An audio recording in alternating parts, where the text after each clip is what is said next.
Bonjour à tous et bienvenue dans cette nouvelle vidéo de Aide BTS MUC et Aide BTS MCO. Bienvenue dans cette vidéo. Aujourd'hui on va voir une notion à retenir pour réussir vos dossiers de PDUC et d'ACRC, pour les préparer et surtout pour préparer vos euros. Allez, c'est parti, n'oubliez pas de vous abonner et d'aller sur notre espace membre pour avoir accès à toutes ces fiches de révision. Quels sont les différents types de regroupement d'unités commerciales? Les unités commerciales peuvent se regrouper et former plusieurs groupes. Le premier truc, c'est justement la galerie marchande. Donc en fait, c'est une zone piétonne où les clients peuvent circuler de manière à pied, avec leurs pieds justement, et on va retrouver de part et d'autre de la galerie des unités commerciales, des magasins qui sont indépendants les uns des autres. Il peut y avoir des magasins de chaussures, de textiles, de bijoux, c'est souvent d'opticiens aussi, c'est souvent ce genre de trucs qu'on retrouve. Alors la zone piétonne n'est pas obligatoirement couverte comme sur la photo, ça peut être une zone piétonne dans la rue aussi, ça fonctionne très bien aussi. Donc ça c'est le premier type de regroupement. Deuxième type, vous avez le centre commercial qui peut avoir une galerie marchande, attention.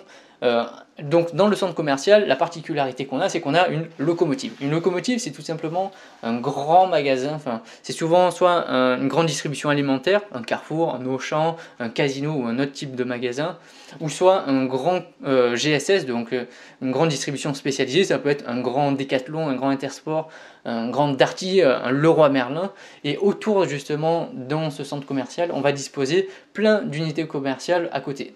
En fait, la locomotive va jouer le rôle d'attirer le client, c'est pour ça qu'on va dans ce centre commercial, et à côté on va voir plein de boutiques justement, donc pareil, du textile, des magasins de chaussures souvent, des magasins de luxe, de montres, de bijoux, voilà, des restaurants, plein de choses qu'on peut retrouver dans le centre commercial.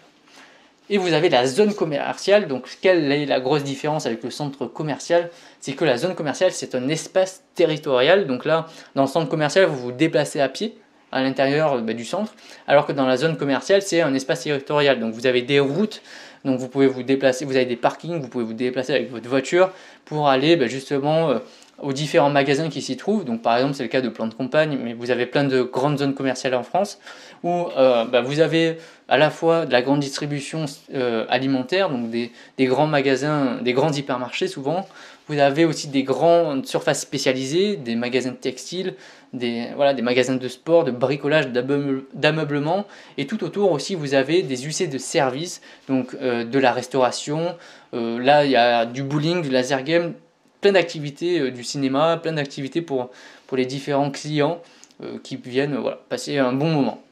C'est la grosse différence entre la zone commerciale et le centre commercial, c'est vraiment qu'il faut que vous mettiez en tête que c'est un espace territorial où on peut voyager dedans. Merci d'avoir suivi cette vidéo. Avant de partir, n'oublie pas d'aller voir les précédentes vidéos sur la chaîne, de t'abonner et de venir nous rejoindre sur notre espace membre pour avoir accès à toutes les fiches de révision justement pour cette série préparatoire d'ACRC et de PTUC.